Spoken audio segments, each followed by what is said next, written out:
Tant que tu fais ça, tu te condamnes à rester seul. À travers mon expérience de coach, j'ai identifié 4 comportements qui condamnent les hommes au célibat. Et je ne parle pas de n'importe quel célibat, je parle du célibat forcé.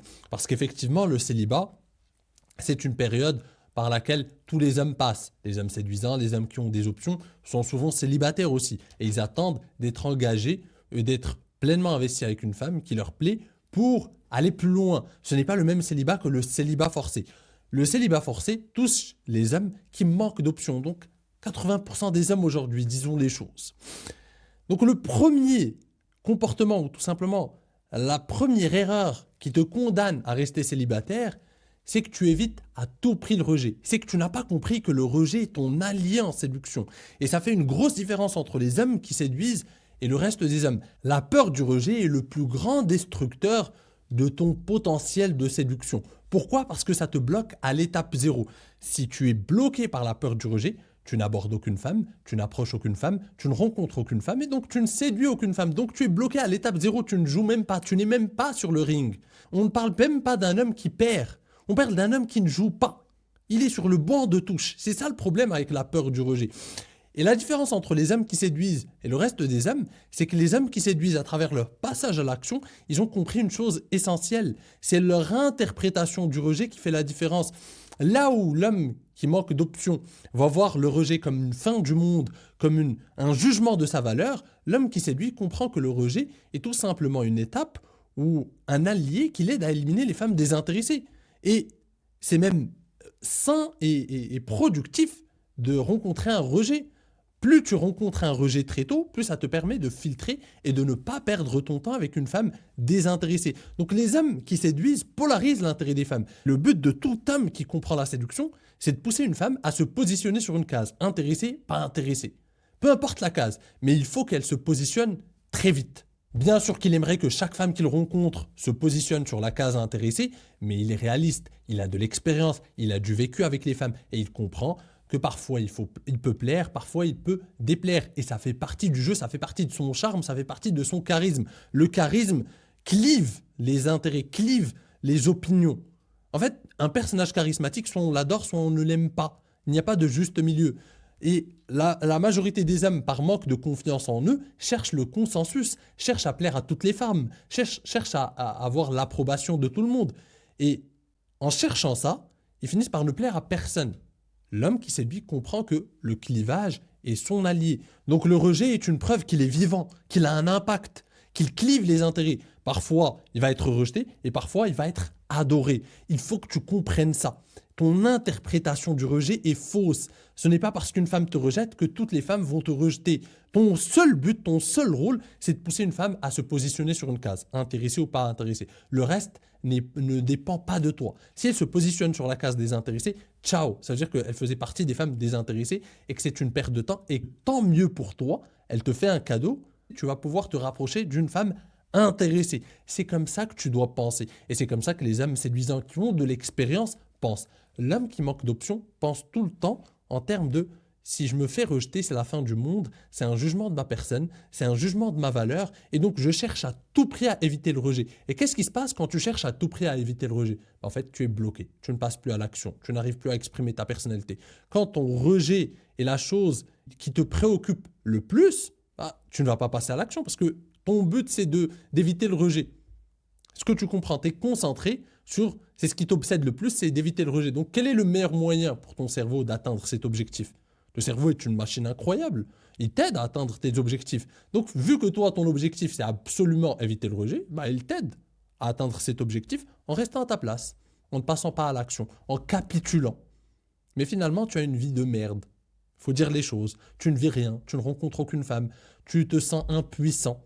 Et tu le sais au fond de toi. Tu le sais, tu aimerais que ça change, mais tu ne veux pas te confronter à la réalité. La réalité, c'est que tant que tu n'abordes pas, tant que tu ne fais pas face à ta peur du rejet, rien ne changera. Il y aura beau avoir des applications de rencontres, les réseaux sociaux, ce que tu veux, mais ça ne changera pas le fait que tu manques de courage et qu'il va falloir travailler sur ça.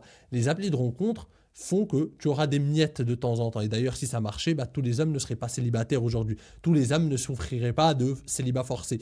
les applications de rencontres ne sont pas le canal principal sur lequel tu devrais te reposer. Ça doit être un canal secondaire. Ton canal principal doit être la vraie vie, doivent être tes couilles. Si tu as des couilles, tu ne seras jamais à court d'opportunités avec les femmes. Pourquoi mes coachés passent au niveau supérieur? Parce qu'ils développent des couilles dans le processus. Tout simplement. Où ils arrivent enfin à les montrer. Tout simplement. Et à s'en servir. Mais tant que tu restes bloqué à l'étape 0, c'est-à-dire ne pas pouvoir passer à l'action dans la vraie vie et dépendre simplement de ton petit cercle social, des miettes qui arrivent via les applis de rencontre, bah tu manqueras toujours d'options, tu seras toujours needy, tu seras toujours en posture de demande, tu ne seras jamais entraîné, tu manqueras toujours de compétences en séduction, tu n'entraîneras jamais ce muscle qui est tout simplement le fait de parler à une femme. Et donc, bah, tu vivras toujours les mêmes expériences négatives, les mêmes déceptions, la même banalité dans ton quotidien qui s'accumulera au fil des années et qui détruira ton potentiel à petit feu. Donc, on passe au deuxième comportement, c'est le fait de suranalyser au lieu d'agir tout simplement. Et c'est ce que font la plupart des hommes. C'est ce que font la plupart de mes coachés avant de venir travailler avec moi. Le problème de la plupart des hommes, c'est qu'ils vont passer leur temps à suranalyser, à observer, à se dire c'est pas le bon moment, c'est pas le bon tempo, à regarder des tas de vidéos, à inonder leur esprit de théorie au lieu de passer à l'action. Ils vont regarder des tas de vidéos. Regarde, la plupart des gars qui regardent mes vidéos ne vont pas passer à l'action. J'en suis conscient, il faut être réaliste. La plupart des gars vont regarder des vidéos, vont regarder, attendre un miracle, attendre une technique secrète, attendre un truc qui va d'un coup bouleverser leur vie. Mais pour la plupart, ils ne passeront pas à l'action. Certains auront un déclic, viendront travailler avec moi. D'autres aussi auront un déclic et passeront à l'action tout seuls. Mais le reste, 80% des gars, vont regarder mes vidéos, vont regarder d'autres vidéos. Et au final, revivront les mêmes choses année après année sans avoir changé d'un iota. Et c'est le drame que j'aimerais t'éviter, cher ami, parce que l'excès de réflexion ne te mènera à rien en séduction. En séduction, on passe à l'action et ensuite, on peut utiliser la réflexion pour optimiser, pour s'améliorer, mais il faut vivre d'abord. La séduction, ça se vit une relation avec une femme, ça se vit une expérience avec une femme, ça se vit une approche, ça se vit la séduction, c'est un rapport au terrain. Tu as beau consommer tout le contenu que tu veux, tu as beau comprendre toute la théorie, si tu ne passes pas à l'action, tu auras zéro résultat. Tout le contenu que tu auras consommé, bah, c'est de la branlette intellectuelle. Donc suranalyser ne t'aide pas trop en séduction. En séduction, il faut être spontané, il faut passer à l'action. Il faut au contraire éliminer ce surplus d'informations et te concentrer sur le fait d'expérimenter. Et le terrain est le meilleur professeur. C'est le terrain qui t'aidera à comprendre. Moi, je suis là, je suis une sorte d'accélérateur, je suis là pour créer un déclic, je suis là pour t'aider à passer à l'action. Mais c'est le terrain qui va t'apprendre des choses. Bien sûr, je peux t'apprendre des choses théoriquement. Mais le plus important, et c'est le cœur de mon travail en tant que coach, c'est de te pousser à passer à l'action. Sans action, rien ne se produira. C'est le leurre dans lequel vous êtes tombé en séduction malheureusement. Vous le comprenez pour les autres aspects de votre vie, mais en séduction, vous êtes là, non mais la bonne viendra au bon moment. Non, t'es un homme, t'as un leadership, t'as des couilles. Une femme peut penser comme ça, une femme peut se dire oui, le bon arrivera au bon moment, oui, parce que sa séduction est passive, elle n'a pas une paire de couilles. Toi, tu es un homme. Tu dois agir comme un homme, tu dois aller chercher ce que tu veux. C'est comme ça que tu dois penser. Si tu penses comme une femme, ne sois pas surpris de ne pas séduire des femmes. C'est complètement normal. C'est une pensée de femme d'attendre, d'être passif, d'être dans la réflexion. Un homme est dans l'action. Point. L'excès de réflexion, à quoi ça t'a mené? Ça fait des années que tu penses à comment je devrais faire, est-ce que c'est le bon moment, pourquoi je ne rencontre pas... Tu passes ton temps à te poser des tas de questions au lieu de tracer une ligne droite et d'aller aborder une femme qui te plaît. Et si tu te contentais de faire ça au lieu de passer ta vie à réfléchir et à analyser chaque micro-situation, bah, ta vie serait déjà complètement différente. Tu aurais des résultats avec les femmes complètement différents. Tu aurais une vie épanouissante. Tu auras des relations épanouissantes. Mais malheureusement, tu es bloqué à l'étape 0 et tu es en train de réfléchir. Mais tu es en train de réfléchir à quoi? Tu n'as même pas de données.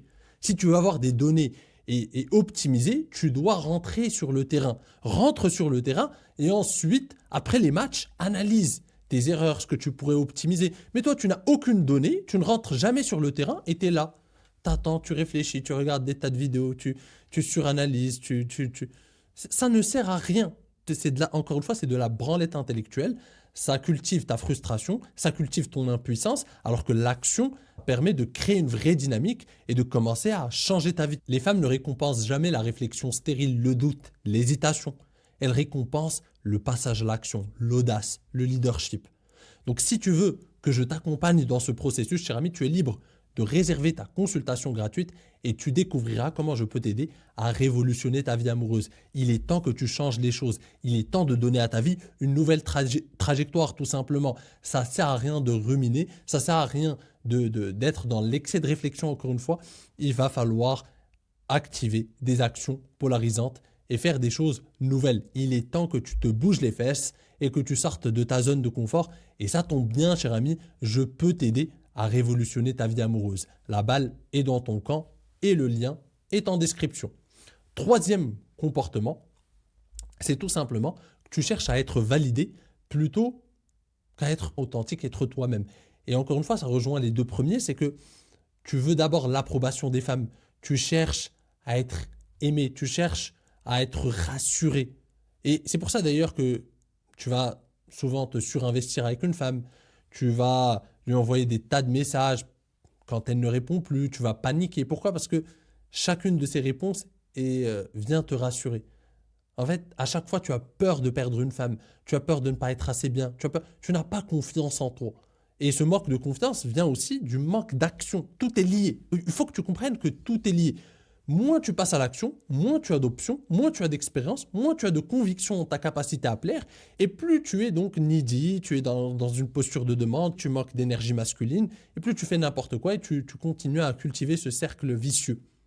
Est-ce que tu comprends? Plus tu passes à l'action, plus tu as des options, plus tu es prêt à perdre les femmes, plus tu es détaché, plus tu séduis, parce que paradoxalement, plus tu es prêt à la perdre, parce que si tu as une mentalité d'abondance, que tu te dis, si ce n'est pas elle, ce sera une autre, bah, tu es détaché, tu es toi-même, tu exprimes librement ta personnalité, tu n'as plus peur du jugement, tu ne te juges plus sur le moment, tu vis pleinement, tu es épanoui, tu taquines, tu joues, tu crées une vibe avec une femme. Et ça marche, paradoxalement, c'est là où ça marche.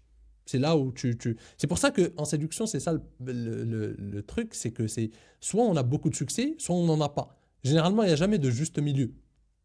Est-ce que tu comprends pourquoi? Parce que une fois que tu comprends comment ça marche, une fois que tu as des options, la machine tourne. Donc tu as un certain succès. Mais quand tu es bloqué à l'étape zéro, tu es à l'étape zéro. C'est-à-dire que soit tu as une opportunité chaque 5 ans, tu as des miettes, soit même tu n'en as rien, tu passes des années de disette. Et donc il n'y a que ces deux catégories d'hommes. Euh, Au milieu, il n'y a presque rien. Pourquoi? Parce que une fois que ça marche, encore une fois, c'est un effet domino. Mais si ça ne marche pas, ça ne marche pas. Tu es à l'étape zéro. Donc comprends que tous ces comportements que je te décris sont liés. L'un vient nourrir l'autre. Quand tu cherches à être validé, tu cherches l'approbation des femmes parce que tu n'en as pas eu par le passé, parce que tu n'es jamais passé à l'action. Est-ce que tu comprends? Parce que tu as peur du rejet. Donc tout est lié. Une fois que tu règles un de ces comportements, le reste suit. Quand tu détruis ta peur du rejet, bah en fait, tu ne cherches plus à être validé, tu ne cherches plus toutes ces choses-là. Le besoin d'être validé et d'être approuvé naît toujours du manque d'expérience et de la volonté de plaire à tout prix. Parce que quand on manque d'expérience, on se dit qu'on doit plaire à toutes les femmes et que si on ne plaît pas à l'une d'entre elles, ce sera le cas pour toutes les autres. On voit les femmes comme un bloc monolithique, on voit les femmes comme une machine qui pense pareil, parce qu'on n'a pas assez d'expérience. Par contre, plus on a d'expérience, plus on est sorti affronter la peur du rejet, et plus on sait que certaines femmes vont nous adorer, d'autres non, et plus on exprime notre personnalité, plus on exprime notre masculinité, plus on dégage ce charisme qui fait qu'on clive les opinions. On ne peut pas plaire à tout le monde. Celui qui veut plaire à tout le monde finit par ne plaire à personne. Les gens sont un peu indifférents à lui, sont un peu neutres vis-à-vis de lui, mais finalement, ils n'arrivent à impacter personne. Mais quand on a une personnalité, quand on n'a pas peur de déplaire, eh bien, finalement, on clive les opinions et comme je l'ai dit, soit on nous adore, soit on rencontre des femmes qui vont être séduites pleinement par nous, soit on va rencontrer des femmes qui sont dégoûtées ou limite qu'on répulse tout simplement, mais c'est pas grave parce que dans le lot, celle qui nous adore équilibre le tout. Et c'est le plus important. Finalement, celles qui nous adorent, c'est avec elles qu'on va vivre de belles histoires, de belles expériences. Celles qui ne sont pas intéressées par nous, on les oublie très vite. C'est un rejet de 2 minutes, ou une femme qui n'est pas intéressée, ou une femme qui ne répond pas. Tu ne vas pas t'en rappeler dans 10 ans de quoi tu vas te rappeler. Tu vas te rappeler de celle que tu as séduite. Celle que tu n'as pas séduite, Tu vas pas te rappeler de la femme que tu es allé aborder et qui n'était pas intéressée un jour dans le métro ou peu importe, ou dans un café ou dans un bar ou peu importe. Tu vas pas t'en rappeler dans 10 ans. Mais par contre, les belles histoires que tu vas créer, tu vas t'en rappeler toute ta vie. Et c'est peut-être potentiellement dans le lot la femme de ta vie qui se cache. Donc, c'est là où on arrive au quatrième comportement et c'est tout simplement cette passivité. Cette idée qu'une femme va nous choisir. Cette idée d'attendre la bonne. Encore une fois, c'est un comportement féminin. C'est le comportement le plus passif. Tu espères qu'elle fasse le premier pas. Tu as cette idée naïve, cette idée hollywoodienne qu'une femme va venir faire le travail à ta place. Or, encore une fois, une femme n'a pas de couilles. C'est toi qui as le leadership et c'est ta responsabilité en tant qu'homme de te créer des opportunités, tout simplement. Les femmes répondent aux opportunités. Ça ne dépend pas de toi. Toi, ton but, c'est de planter des graines. Et parfois, ces graines vont donner des fruits, d'autres non. C'est pas grave. Le plus important, c'est que tu plantes des graines. Tu te crées autant d'opportunités. Parmi ces opportunités, il y aura des femmes qui seront intéressées et c'est là où tu escalades. C'est ça ta philosophie en séduction. Le reste ne dépend pas de toi. Le reste te suit de toute façon. Plus tu plantes des graines, plus tu deviens confiant, plus tu as une énergie, plus tu es dans l'action, plus tu cultives ce cercle vertueux. Plus tu es inactif, plus l'inaction te mène à l'excès de réflexion, plus tu cultives ton impuissance et tu restes à ta place toute ta vie. Et ta peur du rejet se décuple, ta peur du jugement se décuple, ta rancœur envers les femmes se décuple. Et c'est ça le piège.